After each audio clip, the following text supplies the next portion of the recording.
បាទជំរាបសួរបងប្អូនទាំងអស់គ្នាអញ្ចឹងថ្ងៃនេះយើងតមេរៀនយើងទៀតអំពី tool បាទមិនអញ្ចឹងកាលពីវីដេអូមុនយើងបានសិក្សា tool ជាច្រើនហើយបាទអញ្ចឹងថ្ងៃនេះខ្ញុំសូមលើកយក tool បន្តទៀតយកមកបង្ហាញបាទគឺទាក់ទងនឹង horizontal tab tool បាទហើយចំពោះ tool សម្រាប់វាយអក្សរនេះយើងមានបែងចែកជា4ទៀតគឺ horizontal tab tool vertical tab tool ហើយ mask tool អានឹង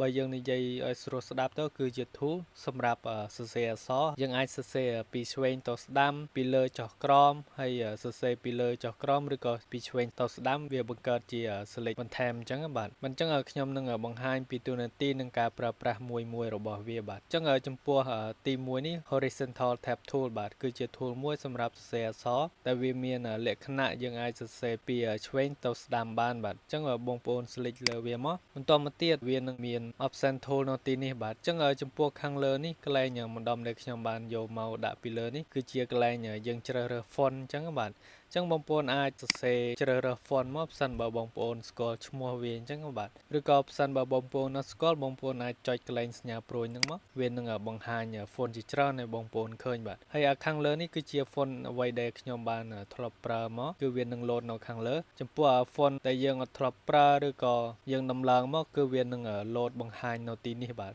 អញ្ចឹងចំពោះ font របស់ខ្ញុំគឺខ្ញុំបានដំឡើងវាច្រើនបាទ install មកប្រើប្រាស់អញ្ចឹងបាទអញ្ចឹងយើងអាចស្វែងរកនៅទីនេះបានបាទអញ្ចឹងឧទាហរណ៍ខ្ញុំយក horizontal tab tool ហ្នឹងមកហើយខ្ញុំសរសេរអក្សរសិនមកអញ្ចឹងនៅពេលដែលបងប្អូនសរសេរអក្សរបងប្អូនមកមើលខាងលើនេះបាទអញ្ចឹងនៅពេលដែល background យើងពណ៌សហើយផ្សិនបើពណ៌នេះយើងដាក់ពណ៌សដែរពេលយើងសរសេរអត់ឃើញទេអញ្ចឹងយើងដូរទៅពណ៌អ្វីមួយមកឧទាហរណ៍ខ្ញុំដាក់ពណ៌ខៀវមកតមកខ្ញុំសរសេរអញ្ចឹងបងប្អូនអាចសរសេរអក្សរអ្វីមួយមកឧទាហរណ៍ខ្ញុំសរសេរបាទអញ្ចឹងឥឡូវយើងបានសរសេរអក្សររួចហើយយើងចង់បដូរដាក់ font អីមួយបងប្អូនគ្រាន់តែឈរលើវាទៅទេក៏បាន select ចេះមកហើយបងប្អូនចូលមកកាន់ tab tool ហើយបងប្អូនចុចកន្លែងនេះដើម្បីជ្រើសរើស font អញ្ចឹងទៅបាទអញ្ចឹងបងប្អូនស្រឡាញ់ font បែបណាបងប្អូនជ្រើសរើសទៅតាមនឹងទៅឬក៏បងប្អូនវាយអ្នកវាយអក្សរចូលមកផ្សិនបើបងប្អូនស្គាល់ឈ្មោះវាដូចដែលខ្ញុំបានជម្រាបអញ្ចឹងឧទាហរណ៍ខ្ញុំចង់ដាក់ខ្មែរ OS មូលអញ្ចឹងទៅនេះអញ្ចឹងឬក៏នេះក៏បានដែរនេះខ្មែរ OS មូល line អញ្ចឹងបងប្អូនអាចចំណាំឈ្មោះវាក៏បានហើយវាយចូលមកបាទឬក៏បងប្អូនស្វែងរកវាតែម្ដងក៏បានដែរបាទឧទាហរណ៍ខ្ញុំយកមួយនេះចុះតមកវានឹងផ្លាស់ប្ដូរពីបែបនេះមកកាន់បែបនេះបាទនេះឃើញអត់លក្ខណៈបែបហ្នឹងមួយទៀតបងប្អូនអាចមកមើលកន្លែងនេះគឺជាប្រភេទនៃ font អក្សរយើងហ្នឹងវាមានលក្ខណៈស្ដើងលក្ខណៈ depth ឬក៏ធំអីអញ្ចឹងទៅអាហ្នឹងផ្សិនបើវាមានបន្ថែមទៀតគឺវានឹងសូនៅទីនេះបាទប៉ុន្តែដោយឡែកអានេះវាអត់មានអញ្ចឹងវាមានតែមួយអញ្ចឹងវាសូតែមួយអញ្ចឹងទៅបាទអញ្ចឹងចំពោះចំណុចបន្ទាប់ទៀតទាក់ទងនឹងកន្លែងនេះគឺជាការដំឡើងទំហំ font អក្សរយើងឲ្យវាធំឬក៏ទូចអញ្ចឹងបងប្អូនអាចយកមកទាញកន្លែងនេះមកទាញពីឆ្វេងទៅស្ដាំមកគឺវានឹងធំឬក៏បងប្អូនទាញពីស្ដាំមកឆ្វេងគឺវានឹងទូចវិញព្រិចព្រមអញ្ចឹងបាទឬក៏បងប្អូនវាលេខចូលនៅនឹងមកឧទាហរណ៍បងប្អូនចង់បាន50បងប្អូនវាលេខ50មកហើយ enter មកគឺវានឹងបញ្ចូលទំហំទៅក្នុងអក្សររបស់យើងអញ្ចឹងទៅបាទអញ្ចឹងខ្ញុំព្រមតិចមកហើយយើងចុច shift ផងដើម្បីកុំឲ្យវាខូចទ្រង់ទ្រាយអញ្ចឹងទៅបាទអញ្ចឹងចំពោះចំណុចបន្ទាប់ទៀតកន្លែងនេះបងប្អូនក៏អាចជ្រើសរើសស្រាប់អញ្ចឹងជាទូទៅវាដាក់ឲ្យតែ72ទេប៉ុន្តែយើងអាចវាលេខ50 100 200 1000អីទៅតាមនឹងអាស្រ័យទៅលើបងប្អូនចង់បានអញ្ចឹងបាទអញ្ចឹងបងប្អូនអាចតេស្តមើលបន្ថែមទៅបងប្អូនកាន់តែស្វែងយល់បានកាន់តែច្រើនបាទចំណុចបន្ទាប់ទៀតទាក់ទងនឹងកន្លែងនេះជាប្រភេទយើងចង់ឲ្យវា smooth ឬក៏លក្ខណៈជា shape អីចឹងទៅកន្លែងនេះខ្ញុំអត់ recommend ឲ្យផ្លាស់ប្ដូរវាទេបាទជាទូទៅយើងអាចដាក់ shape ឬក៏ default វាមកមិនបាច់ដូរវាទេកន្លែងហ្នឹងហើយចំណុចបន្ទាប់ទៀតទាក់ទងនឹងការសេរីទីតាំងអក្សរយើងឧទាហរណ៍យើងមាន2ឬក៏3ជួរអញ្ចឹងទៅឧទាហរណ៍ខ្ញុំព្រមបន្តិចមកខ្ញុំព្រមហើយខ្ញុំ copy អានេះជាឧទាហរណ៍មកឧទាហរណ៍យើងមាន2ឬក៏3ជួរបែបនេះអញ្ចឹងនៅពេលដែលយើងមានអក្សរ2ជួរឬក៏3ជួរសិនបើយើងដាក់ទី1នេះគឺវានឹងស្រេខាងឆ្វេងស្មើគ្នាចំណែកឯខាងចុងវាអត់ស្មើអញ្ចឹងទៅតែប្រសិនបើយើងយកអាកដាលនេះវាស្រេអក្សរណាដែលវាតិច វានឹងស្រេទៅស្ថិតនៅខាងក្តារអញ្ចឹងឃើញអត់នេះប៉ុន្តែដោយឡែកនៅពេលដែលយើងយកអាទី3នេះគឺវាស្រេឲ្យខាងស្ដាំស្មើគ្នាចំណែកខាងឆ្វេងគឺវាអត់ស្មើអញ្ចឹងទៅឃើញអត់លក្ខណៈបែបហ្នឹងលែងស្រេទីតាំងនៃអក្សរនេះវាមានស្រេឆ្វេងឲ្យស្មើ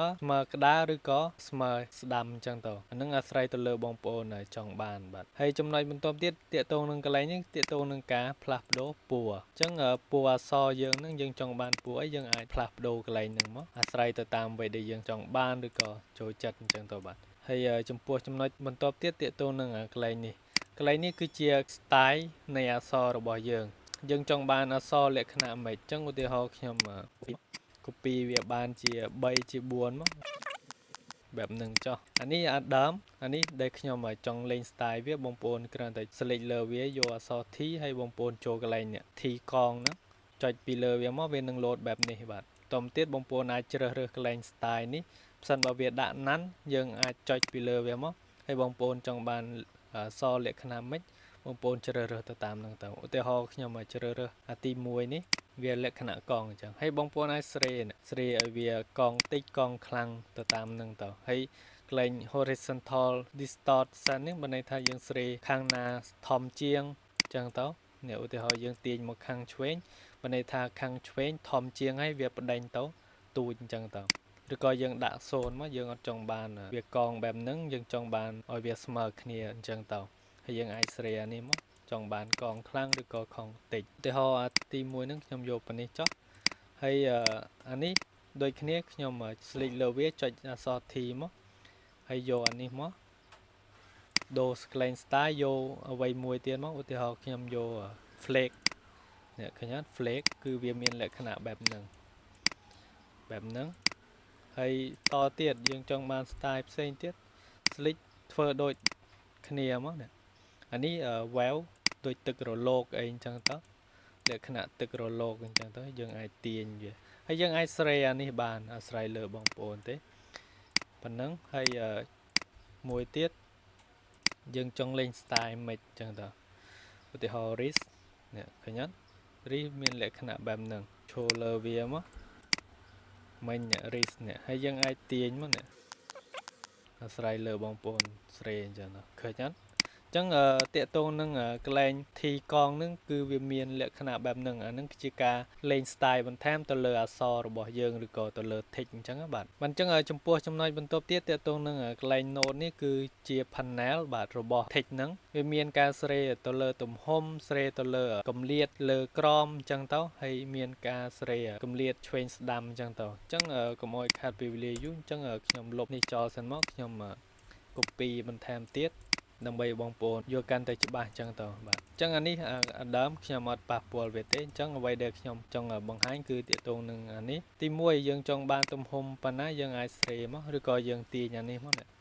លើក្រមអញ្ចឹងទៅឧទាហរណ៍អានេះទំហំ21អញ្ចឹងខ្ញុំយក25មកអញ្ចឹងបងប្អូនអាចចុចពីលើវាហើយវាលេខចូលមកហើយ enter មកគឺបែបហ្នឹងហើយទី2គឺទាក់ទងនឹងការស្រេកម្លាតលើក្រមឧទាហរណ៍ខ្ញុំមាន2ជួរឧទាហរណ៍យើងសរសេរទៅអក្សរវាជាប់បែបហ្នឹងអញ្ចឹងយើងចង់ស្រេកម្លាតលើក្រមយើងអាច select វាទាំងពីរមកយើងអាចស្រេអានេះលើក្រមទាញវាមកឬក៏យើងវាមានលេខឲ្យយើងស្រាប់អញ្ចឹងបាទប៉ុន្តែយើងអាចទាញឬក៏វាលេខចូលមកអាហ្នឹងអាស្រ័យលើយើងគិតថាមួយណាស្រួលជាងអញ្ចឹងទៅហើយតាកតងនឹងកន្លែងវ៉ានេះតាកតងនឹងការស្រេកម្លាតដែរប៉ុន្តែកម្លាតអក្សរឆ្វេងស្ដាំអញ្ចឹងទៅយើងទាញដាក់លេខគឺវាកម្លាតបែបហ្នឹងឃើញអត់បាទកម្លាតអក្សរឆ្វេងស្ដាំអញ្ចឹងទៅអញ្ចឹងប៉ុណ្ណឹងហើយចំពោះអានេះជាការទាញអក្សរទេបើអាចយើងមិនចាំបាច់ប៉ះពាល់វាក៏បានដែរហើយនេះ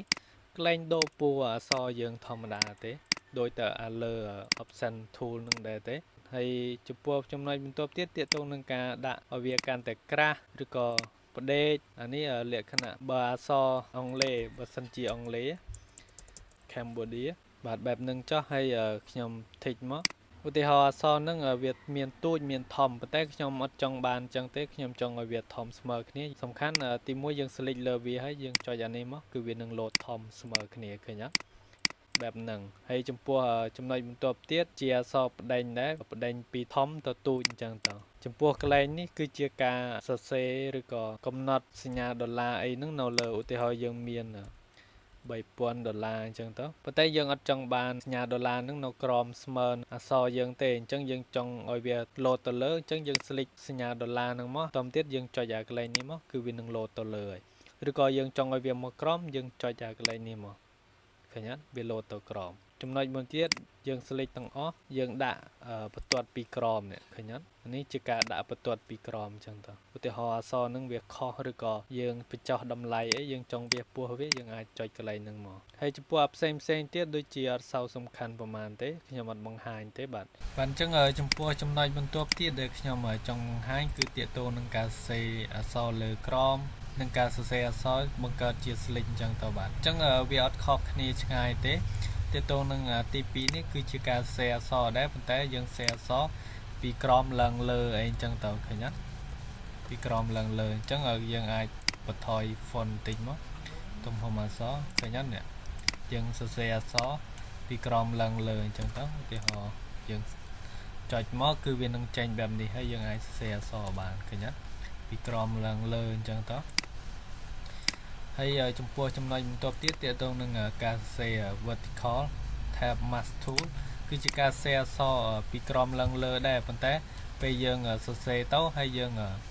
តិចទៅគឺវានឹងបង្កើតជា slick អញ្ចឹងបាទហើយយើងអាចបង្កើត new layer មកហើយយើងអាចចាក់ពណ៌វាបានដាក់ពណ៌អ្វីមួយមកបន្តទៀតយើងយក pad bucket tool នេះយកមកចាក់ពីលើវាមកគឺវានឹងបានអញ្ចឹងបាទ